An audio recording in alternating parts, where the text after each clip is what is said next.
Hello student, स्वागत है आपका उत्तराखंड में हिंदी ऑनलाइन कोर्स में। आज का जो आपका टॉपिक है वो है वर्ण विचार। वीडियो पूरी देखिएगा, जो महत्वपूर्ण पॉइंट हैं उन्हें आप नोट करते चलिएगा। इस वीडियो की पीडीएफ मैं आपको प्रोवाइड करा दूंगा। जो आज का टॉपिक है वर्ण विचार, इसमें हमने आपको स्वर के बारे में बड़े विस्तार से समझाया है। जो आपकी यूके एसएससी के द्वारा जो पिछली बार की जितनी भी परीक्षाएं आयोजित की गई हैं, उन सब में किस प्रकार से प्रश्न बने हैं वो सब आप इस वीडियो में डिस्कस करेंगे हम उसको, और देखेंगे किस प्रकार से प्रश्न यहाँ से बनते हैं। तो वर्ण विचार से आपके 1 से 2 प्रश्न प्रत्येक परीक्षा में पूछे जाते हैं। चलिए तो बात करते हैं आज के टॉपिक के बारे में। यह है वर्ण विचार। आपको पता है कि भाषा एक ऐसा माध्यम है जिसके द्वारा मनुष्य अपने मन मस्तिष्क में जितने भाव और विचार होते हैं अन्य व्यक्तियों के साथ वह पारस्परिक आदान प्रदान करता है। जो भाषा होती है उस भाषा की सार्थक इकाई वाक्य होती है।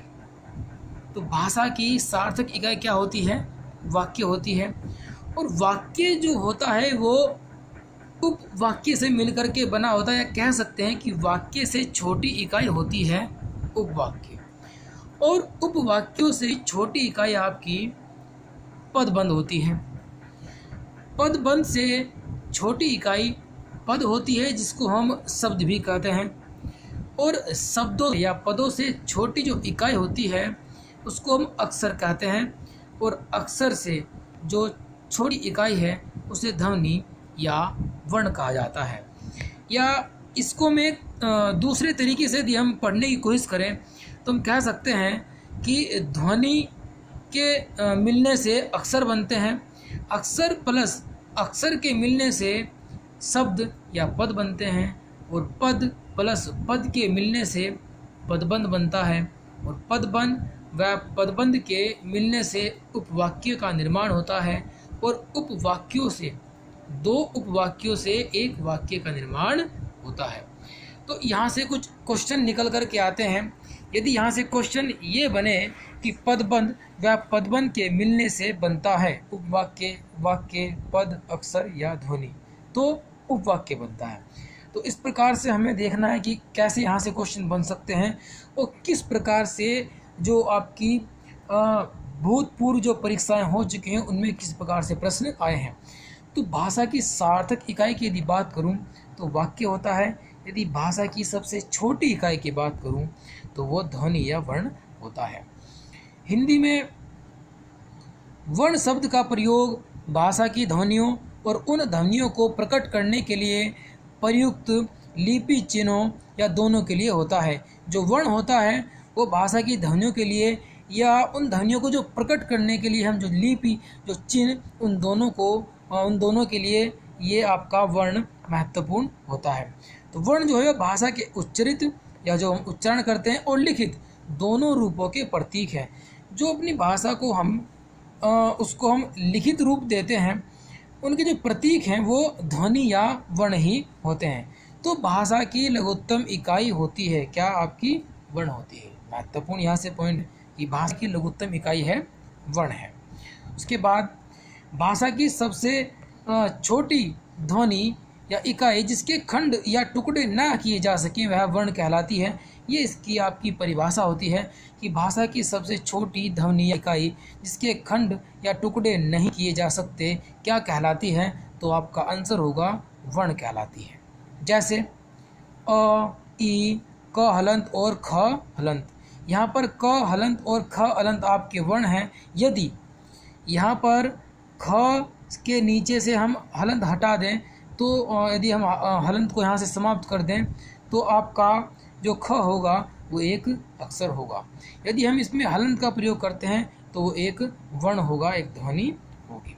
तो हिंदी में 2 प्रकार के वर्ण की यहाँ पर बताए गए हैं। एक तो आपके स्वर है और एक आपके व्यंजन है।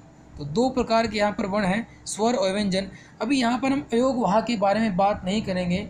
जैसे हम वर्णमाला को धीरे धीरे पढ़ेंगे तो हम अयोग वाह के बारे में भी आपको विस्तार से समझाएं किस प्रकार से यहाँ से क्वेश्चन बनते हैं। तो अभी यहाँ पर हम दो प्रकार के वर्णों की बात कर रहे हैं, स्वर व व्यंजन। और स्वर व व्यंजन में से जो पहला जो आपका वर्ण है वो है आपका स्वर।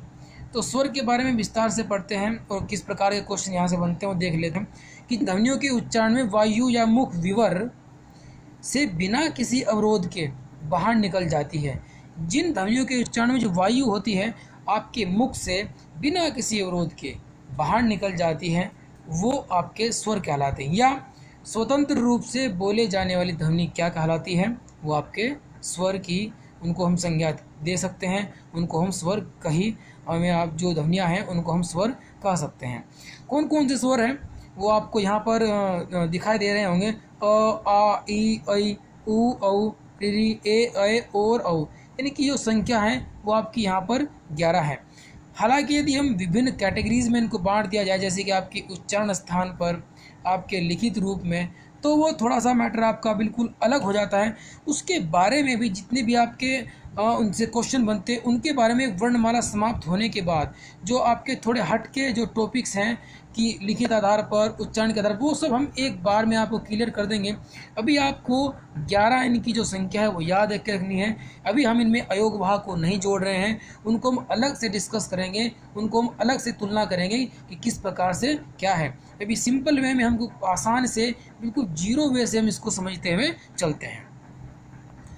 जो स्वर का यदि हम वर्गीकरण करते हैं तो हम स्वर का जो वर्गीकरण है वो 4 आधार पर किया जाता है। याद रखेगा कि स्वर का वर्गीकरण 4 आधार पर किया जाता है, उच्चारण काल के आधार पर, उत्पत्ति के आधार पर, जाति के आधार पर और उच्चारण स्थान के आधार पर।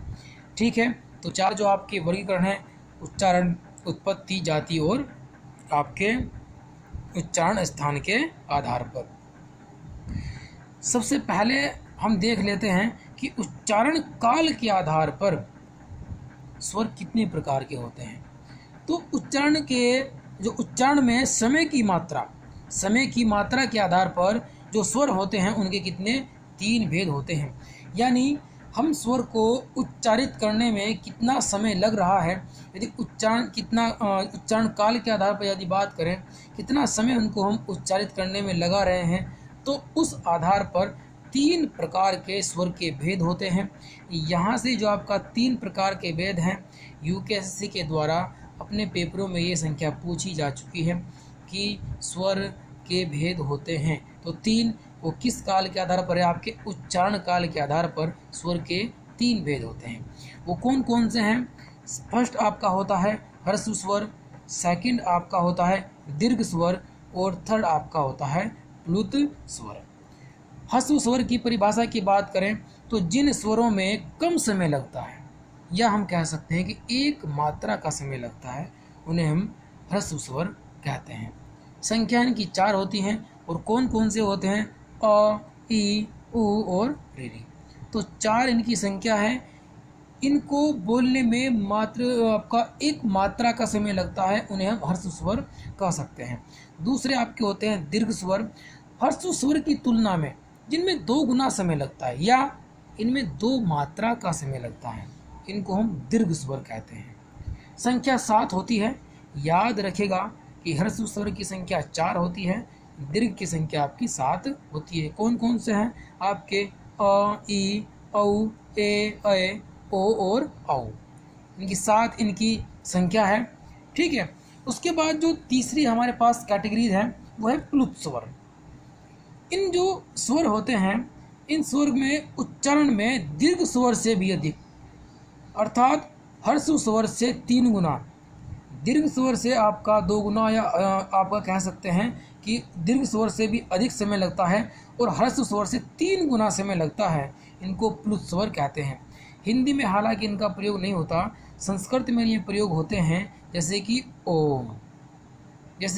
ओम। या हम किसी को यदि हम आवाज़ लगाते हैं, जैसे कि आप लिखते हैं, यदि हम किसी को आवाज़ लगानी हो तो उसके बाद राम, हम उस चीज़ को थोड़ा लंबा खींचते हैं, तो ये आपके प्लुत स्वर होते हैं। हिंदी में प्लुत स्वर का प्रयोग नहीं होता। संस्कृत शब्दों में इनका प्रयोग होता है। तो यूकेएससी के द्वारा पिछली परीक्षाओं में यहाँ से प्रश्न आया था कि दीर्घ स्वर से भी जिसमें अधिक समय लगता है वे क्या कहा जाता है, तो वह आपके प्लुत स्वर होते हैं। तो उच्चारण काल के आधार पर स्वर की संख्या 3 होती है। ठीक है, चलिए आगे देख लेते हैं। जो दूसरा हमारा आधार है उत्पत्ति के आधार पर। उत्पत्ति के आधार पर कितने प्रकार के आपके स्वर होते हैं? उत्पत्ति के आधार पर आपके 2 प्रकार के स्वर होते हैं, एक आपके मूल स्वर और एक होते हैं आपकी संधि स्वर। यहाँ से पिछली परीक्षा में प्रश्न आया था, एक यहाँ से मूल स्वर पूछा गया था कि मूल स्वर निम्न में से है कौन कौन सा। तो देख लेते हैं कि पहले इनकी परिभाषा की मूल स्वर होते कौन कौन से हैं। तो वे स्वर जिनके उच्चारण में कम से कम समय लगे और जिनकी उत्पत्ति में दूसरे स्वरों की आवश्यकता नहीं होती, वे मूल स्वर कहलाते हैं। कौन कौन से हैं? अ, ई, उ और री, ये आपके मूल स्वर हैं। कम से कम समय लगता है और जिनकी उत्पत्ति में दूसरे स्वरों की आवश्यकता भी नहीं होती। तो यहाँ से एक प्रश्न आपका पूछा गया था। दूसरा है आपका संधि स्वर। संधि स्वर कौन से होते हैं? वे स्वर जिनके उच्चारण में मूल स्वर का योग होता है, वे आपके संधि स्वर कहलाता है। अब संधि स्वर के अपने आप में 2 भेद हैं। फर्स्ट आपका दीर्घ संधि स्वर और सेकंड आपका संयुक्त संधि स्वर। जो दीर्घ संधि स्वर होते हैं उनमें सजातीय स्वरों के संयोग से जो आपके स्वर बनते हैं, सजातीय स्वर के संयोग से जो स्वर आपके बनेंगे उन्हें दीर्घ संधि स्वर कहा जाता है। जैसे आ, ये जो आपका अ है ये आपका ए प्लस ए के मिलने से बनता है। ये ए और प्लस आ के मिलने से आपका आ बनता है। ये दोनों ही आपके सजातीय हैं, इसलिए इनको हम सजातीय स्वर या आपके दीर्घ संधि स्वर कहते हैं। जैसे कि आपका बड़ी ई और बड़ा ओ, बड़ा आ, बड़ी ई और बड़ा ओ, ये आपके दीर्घ संधि स्वर हैं। सेकंड जो आपके होते हैं इसमें होते हैं संयुक्त संधि स्वर। ये विजातीय स्वर के संयोग से बने होते हैं। किन से? विजातीय। जैसे कि आपका बना है ए। जो यदि मैं इनमें मेल की बात करूं, जो ए की रचना होती है वो होती है आपकी अ प्लस ई, इससे मिलकर के बना है आपका ए। और यदि हम ए की बात करें तो अ प्लस बड़ी ई, ये अ मिलकर बनता है। तो यहाँ पर अ प्लस ई के मेल से ए बना है, तो ये दोनों के दोनों आपके विजातीय हैं। तो विजातीय स्वरों के संयोग से जो बने होते हैं वो आपके संयुक्त संधि स्वर होते हैं और विजातीय स्वरों के संयोग से बने होते हैं आपके अ, ओ और औ। ये आपके मिलकर के बने होते हैं। क्लियर है? उसके बाद जो आपका तीसरा जो आधार है यहाँ पर वो है जाति के आधार पर। जाति के आधार पर भी यहाँ पर हमने स्वर को 2 पार्ट में डिवाइड किया हुआ है। फर्स्ट आपके होते हैं सवर्ण स्वर, जिनको हम सजातीय भी कह सकते हैं। दूसरे होते हैं आपके असवर्ण स्वर, जिनको हम विजातीय भी कह सकते हैं। कौन कौन से होते हैं? मेन आपको वही याद रखना है कि कौन कौन से आपके सजातीय हैं और कौन कौन आपके विजातीय हैं। एग्जाम्पल के तौर पर पूछ लेता है कि निम्न में से कौन सा सजातीय स्वर के अंतर्गत आता है या नहीं आता है। तो यहाँ पर आपके अ, आ, ई, ऐ, छोटा ऊ और औ, यहाँ पर ये आपकी सजातीय आपके स्वर के अंतर्गत आते हैं।